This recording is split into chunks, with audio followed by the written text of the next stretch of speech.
Yep, that's me. You're probably wondering what just happened. You see, I spent 2 weeks editing a video about Galatea fishing, and less than a day after finishing, the admins released an alpha update changing how Galatea fishing works. After a long 3 seconds of deliberation, I decided to post the video anyways. Flexbone fishing and strider surfer fishing remain mostly unaffected, but attribute fishing had some major changes. Despite this update's bit of controversy, and by a bit, I mean a lot, we're gonna ignore all of that and focus on the real important stuff. Foraging changes, mob types. It's a weird way to spell fishing content.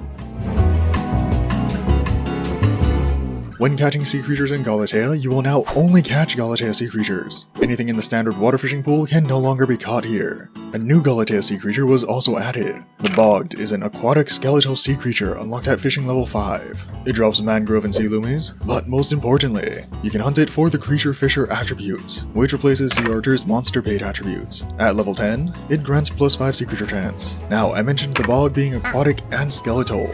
Those are from the new mob types mechanic. Why is this important? Well, there's a type called Woodland, and mobs with this type can only be damaged by axes. If you put 2 and 2 together, this is a Galatea sea creature without the Woodland type, meaning you can damage it without an axe. This also goes for almost all other Galatea sea creatures, most importantly, Tad gangs. These enemies of humanity will finally get all that's coming their way. Legalize nuclear bombs.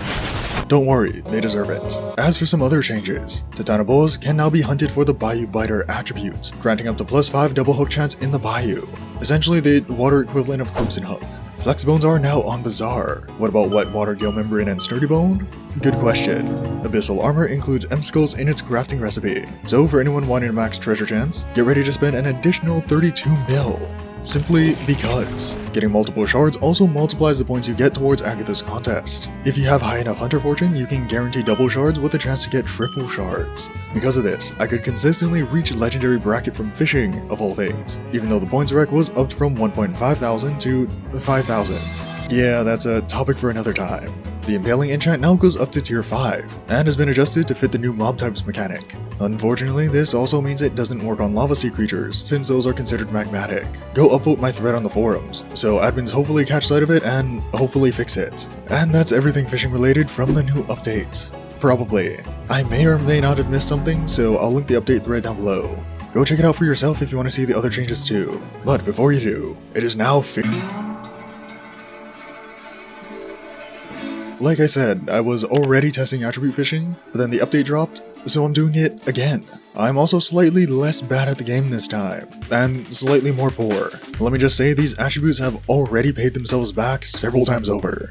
It just so happens I have a hobby called spending money irresponsibly. I ran a solo test for 1 hour, in which I had 300 fishing speed, 99 sea creature chance, 7 double hook chance, and 110 hunter fortune, which was further increased by attributes. I used full Magma Lord armor, a Rod of the Sea, 2/4 Gill Splash with David's Cloak and a Thunderbolt necklace, Ammonite Pet with burnt texts, Medium Pocket Black Hole, Prime Hunt Axe, an AoE weapon for Tad gangs, and attributes. Force Fishing 10, Creature Fisher 10, Fishing Speed 10, Z Wisdom 10, Decent Karma 3, Good Karma 10, Great Karma 10, Excellent Karma 10, Hunter's Karma 10, Hunter's Pressure 10, and Hunter's Grasp 10.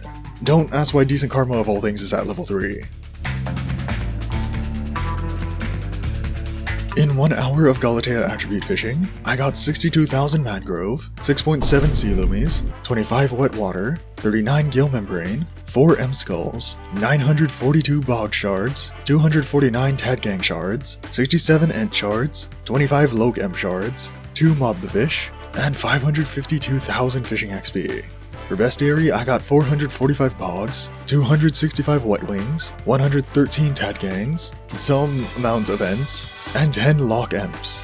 In total, everything sold for 55.9 million coins. Nearly 56 mil per hour. That's around 15 mil more per hour than before. So, what happened? First of all, Bogged. These things literally replace every non-Galatea sea creature you would have caught before the update. The rates for other Galatea sea creatures are roughly the same as before, which means instead of redistributing the weight, the admins gave it all to Bogged. Mr. Bones here is carrying the weight of the entire ocean behind him. All that to say, you get a lot of shards from it. Like, a lot. So much so that it outweighs the decrease in price of pretty much every other drop compared to my last test. Seriously, pretty much every drop is either about the same or lower in price compared to what I used in my calculations a few weeks ago. And I still made around 15 mil more than before. The many hunting attributes I now have also played a role, because before I had one, and now I have more than one. If anything though, these attributes just help offset the decrease in price of shards. Most of the difference comes from bog shards. And that is pretty much it. Galatea fishing is making even more money than it did before, and you can inflict mass destruction upon these devils as retribution for causing mass hysteria. With this test done, I now only have a bit more testing to do before creating the all-encompassing guide to marine extinction. Coming soon. TM. Within 3 to 5 business days. So look forward to that. But anyways, with that said, thank you all for watching, be sure to like and subscribe, and I will see you all in the next one.